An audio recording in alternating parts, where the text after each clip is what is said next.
Dalawang ingredients lang, may pang-negosyo ka na? Hello mga ka-tasty! Welcome back sa akin channel! Isa na namang pang-negosyo recipes ang gagawin natin ngayon na siguradong papatok ngayon tag-init. Simple lang ang ating mga sangkap kaya tara na at umpisahan na natin. Para sa unang flavor ng jelly ice candy, kakailanganin natin ng 1 tablespoon o kalahati ng isang pack ng Menu Magic and Flavored Jelly Mix.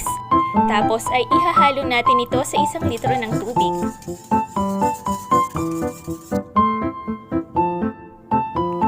And dahil red ang kulay ng gelatin powder na napili ko, strawberry ang naisip ko na flavor para dito. Haluin lang natin ng mabuti hanggang sa ma-dissolve na ang powder at isa lang na sa apoy hanggang sa kumulo ng bahagya habang patuloy nating minimix ang mixture. Ang size po ng plastic na ginamit ko ay 1.5 by 10 inches. Guys, dapat po ay may kasama kayo sa paggawa ng jelly ice candy dahil agad nagsiset ang gulaman.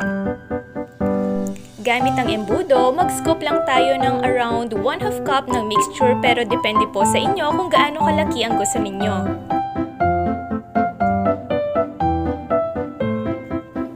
Make sure lamang po na nabuhol ninyo ng maayos ang dulo para maiwasan ang pag-leak ng mixture. Guys, sa mga flavors na gagawin ko today ay optional lamang. Kung ano ang available sa kusina ninyo ay pwede nyo rin naman gamitin.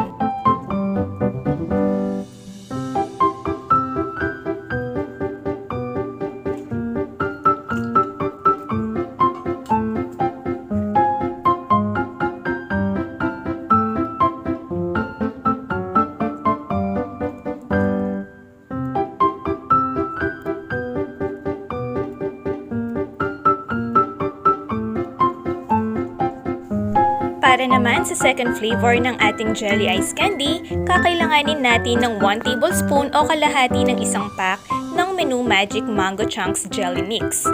Tunawan ito sa 1 litro ng tubig, then magdagdag ng mango juice powder at haluin ng mabuti bago isalang sa apoy. Para po sa ating dalawang flavors, pwede po kayong magdagdag ng 1/4 cup ng sugar pero optional lamang po iyon. Same procedure lamang po ang ating gagawin kagaya sa strawberry flavor natin kanina.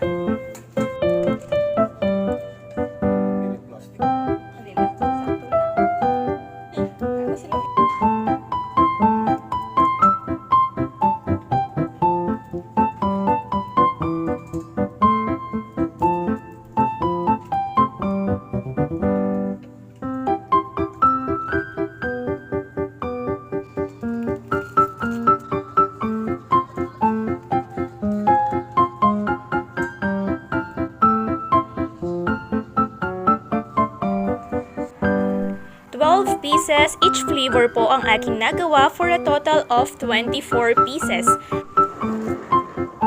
Para po sa complete list of ingredients and costing, please check description box. Ang presyo po na makikita ninyo ay maaaring mag-iba depende sa kung saan ang lugar ninyo.